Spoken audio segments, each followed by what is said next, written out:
नमस्कार मुलांनो, leaf for world कडून मी आहे तुमची होस्ट आणि डोस स्वरूपा आणि तुम्हा सर्वांचं आपल्या या सॅटर्डे स्टोरी सेशन मध्ये खूप खूप स्वागत आहे. मी आशा करते की तुम्ही सर्वांनी आपल्या नवीन सीझनचं पहिलं सेशन नक्कीच बघितलं असेल आणि ते तुम्हाला आवडलंही असेल. मागच्या सेशन मध्ये आपण रिंकीला भेटलो.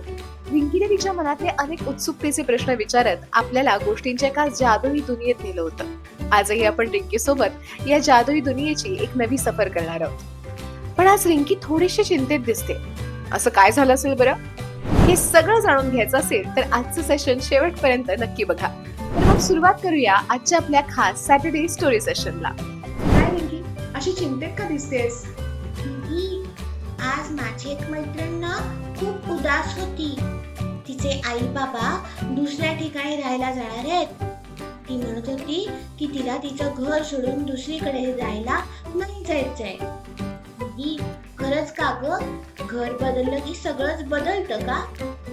अगं नाही ग, घर बदललं तरी आपली माणसं सोबत असली तरी काहीही बदलत नाही बाळा. ते कसं काय? बरं, तुला ते समजण्यासाठी आज मी एक छोट्या सिंहाच्या पिल्लाची गोष्ट सांगते. त्यालाही असाच प्रश्न पडला होता. अरे वा, गोष्ट मग पटकन सांग ना. तर मग आजच्या गोष्टीचं नाव आहे द डेन, म्हणजे सिंहाचं घर. Sheru was a playful lion cub who lived happily with his mother and father in a cozy den deep inside the forest. म्हणजे काय, तर शेरू हे एक खेळकर सिंहाचं पिल्लू होतं, जे जंगलात खोल असणाऱ्या एका उबदार गुहेत आपल्या आई वडिलांसोबत आनंदाने राहायचं. Every morning they played together near the trees and evening they returned home as one happy family. दररोज सकाळी ते झाडांजवळ एकत्र खेळत आणि संध्याकाळी एका आनंदी कुटुंबाप्रमाणे घरी परतत. Sheru loved spending time with his parents. His father taught him to run, jump and become strong.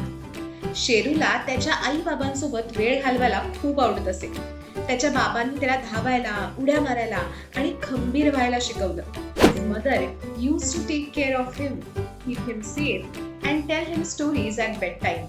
आणि त्याची आई त्याची काळजी घेत असत, त्याला सुरक्षित ठेवत आणि त्याला झोपताना गोष्टी सुद्धा सांगत असे. Every night she gave him a warm hug while his father gently patted his back.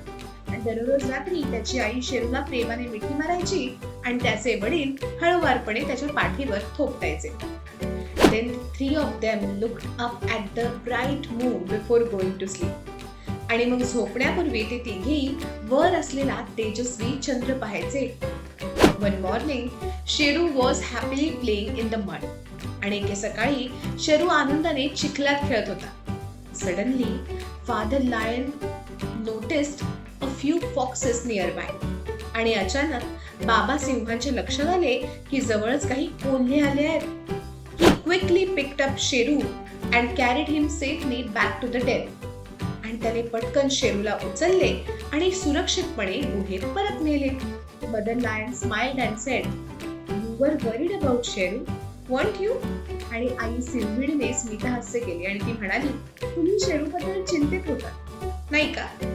Father Lion nodded. Our cub is still young.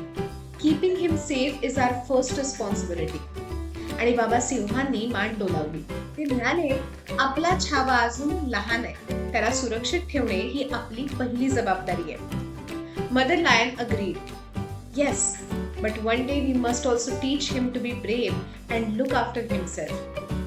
आई सिंहिणीने सहमती दर्शवली आणि म्हणाली, हो, अगदी बरोबर आहे. पण एके दिवशी आपल्याला त्याला शूर बनायला आणि स्वतःची काळजी घ्यायलाही शिकवावे लागेल. Next morning, the lion family decided to move to a safer part of the forest, where Sheru could learn to hunt and play without danger. आणि दुसऱ्या दिवशी सकाळी सिंहाच्या कुटुंबाने जंगलातील अशा एका सुरक्षित भागात जाण्याचे ठरवले, जिथे शेरू कोणत्याही धोक्याशिवाय शिकार करायला आणि खेळायला शिकू शकेल. Hearing this, Sheru looked a little worried. आणि हे सर्व ऐकून शेरू थोडा चिंतेत दिसत होता. What's the matter? Mother Lion asked gently. काय झालं? आई सिंहिणीने हळूच विचारलं. Will the moon come with us? Sheru asked. चंद्र आपल्यासोबत येईल का? असे शेरूने विचारले. Father Lion laughed softly and Mother Lion hugged him. बाबा सिंह हळूच हसले आणि आई सिंहीने मात्र त्याला मिठी मारली. The moon shines over every place, he said. Wherever our family goes, the moon will be there too. तेजस्वी चंद्र प्रत्येक ठिकाणी असतो. आपलं कुटुंब जिथे जाईल तिथे चंद्रही असेल, आई सिंहीण म्हणाली. शेरू स्माइल्ड विथ जॉय आणि शेरू आनंदाने हसला. The lion family then settled into their new den. आणि त्यानंतर सिंहाचे कुटुंब त्यांच्या नवीन गुहेत स्थायिक झाले. That night, the three of them looked at the same bright moon from their new home. आणि त्या रात्री त्या तिघांनीही त्या नवीन घरातून तोच तेजस्वी चंद्र पाहिला. Sheru realized that the most important thing was not where they lived, but that his loving family was always together. आणि शेरूच्या हे लक्षात आलं की आपण कुठं राहतो हे महत्वाचं नसतं, तर आपल्या सोबत प्रेमळ कुटुंब नेहमी एकत्रित असणं हे महत्वाचं असतं. Moral: A loving family keeps us safe, helps us grow, and fills every place with happiness. आणि यातून आपल्याला काय कळतं? तर प्रेमळ कुटुंब हेच आपल्याला सुरक्षित ठेवतं, आपली प्रगती करण्यास मदत करतं आणि सर्वत्र आनंदाचे वातावरण निर्माण करतं. तर काय मग रिंकी, ही गोष्ट समजली ना? हो दीदी, आता मी माझ्या मैत्रिणींना समजावून सांगीन की घर बदललं तरी आपलं प्रेमळ कुटुंब आपल्या सोबत असणं महत्वाचं आहे. हो, हे तुझ्या मैत्रिणीला नक्की सांग. बरं, आता आपण या गोष्टीतले काही कठीण शब्द आणि त्यांचे अर्थ बघूया. पहिला आहे जेंटली, म्हणजे हळुवारपणे किंवा अलगद. पुढचा आहे सडनली, म्हणजेच अचानक. त्यापुढे आहे सेफली, म्हणजे सुरक्षितपणे. त्यापुढे आहे रिस्पॉन्सिबिलिटी, म्हणजे जबाबदारी. त्यापुढे आहे शाईन्स, म्हणजे चमकणे. पुढचं आहे इम्पॉर्टंट, म्हणजे महत्वाचे. त्यापुढचे आहे रिअलाइज, म्हणजे समजणे. त्यापुढचे आहे हॅपीनेस, म्हणजे आनंद. रिंकी, आता आपण या गोष्टीवर ऍक्टिव्हिटी करूया का ग? हो दीदी, का नाही? तर चला तर. आजची आपली पहिली ऍक्टिव्हिटी आहे चूज द करेक्ट आन्सर. पहिला प्रश्न आहे वेअर डिड शेरू लिव्ह, आणि ह्याचे पर्याय आहेत हे. सांगा बघू, योग्य पर्याय कोणता?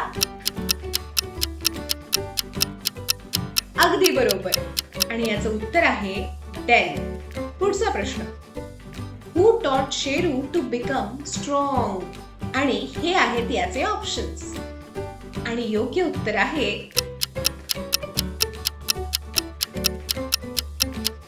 Father lion. पुढचा प्रश्न आहे what did mother lion tell Sheru every night, आणि याचं उत्तर आहे बेड टाइम स्टोरीज. पुढचा प्रश्न आहे what animal did father lion notice, आणि याचं योग्य उत्तर आहे फॉक्सेस. आणि पुढचा प्रश्न आहे why did the lion family move,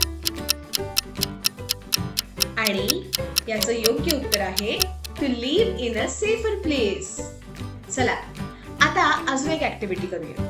या पुढची ऍक्टिव्हिटी आहे इमोजी क्विज, म्हणजे तुम्हाला समोर काही इमोजी दिसतील आणि त्याचं योग्य उत्तर तुम्हाला सांगायचंय. तर आपला पहिला प्रश्न आहे हा, आणि याचं योग्य उत्तर आहे कब. आपला दुसरा प्रश्न आहे हा, आणि याचं उत्तर आहे मून. आपला तिसरा प्रश्न आहे हा, आणि याचं योग्य उत्तर आहे फॉक्सेस.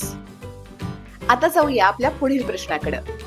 पुढचा प्रश्न आहे हा, आणि याचं योग्य उत्तर आहे डेन. अगदी बरोबर. काय मग, ऍक्टिव्हिटी सोडवताना मजा आली ना? हो दीदी, खूप मजा आली. थँक्यू. तर मुलांनो, रिंकीला तर ही गोष्ट खूप आवडली. तुम्हाला कशी वाटली? आजच्या सेशन मध्ये आपण सिंहाचं घर द डेन ही गोष्ट बघितली, त्या गोष्टीचा अर्थ जाणून घेतला आणि त्यावर आधारित कठीण शब्द सुद्धा पाहिले आणि 2 छोट्या ऍक्टिव्हिटीज सुद्धा सोडवल्या. जर शनिवारी तुम्हाला अशाच मजेशीर गोष्टी आणि नवनवीन शब्द शिकायचे असतील तर सबस्क्राईब नक्की करा. आजचं सेशन तुम्हाला कसं वाटलं हे आम्हाला कमेंटच्या माध्यमातून सांगायला विसरू नका. भेटूया पुढच्या सेशन मध्ये. तोपर्यंत हसत राहा, खेळत राहा, अभ्यास करत राहा. आणि पाहत रहा तुमचं आवडतं लाडकं सॅटर्डे स्टोरी सेशन.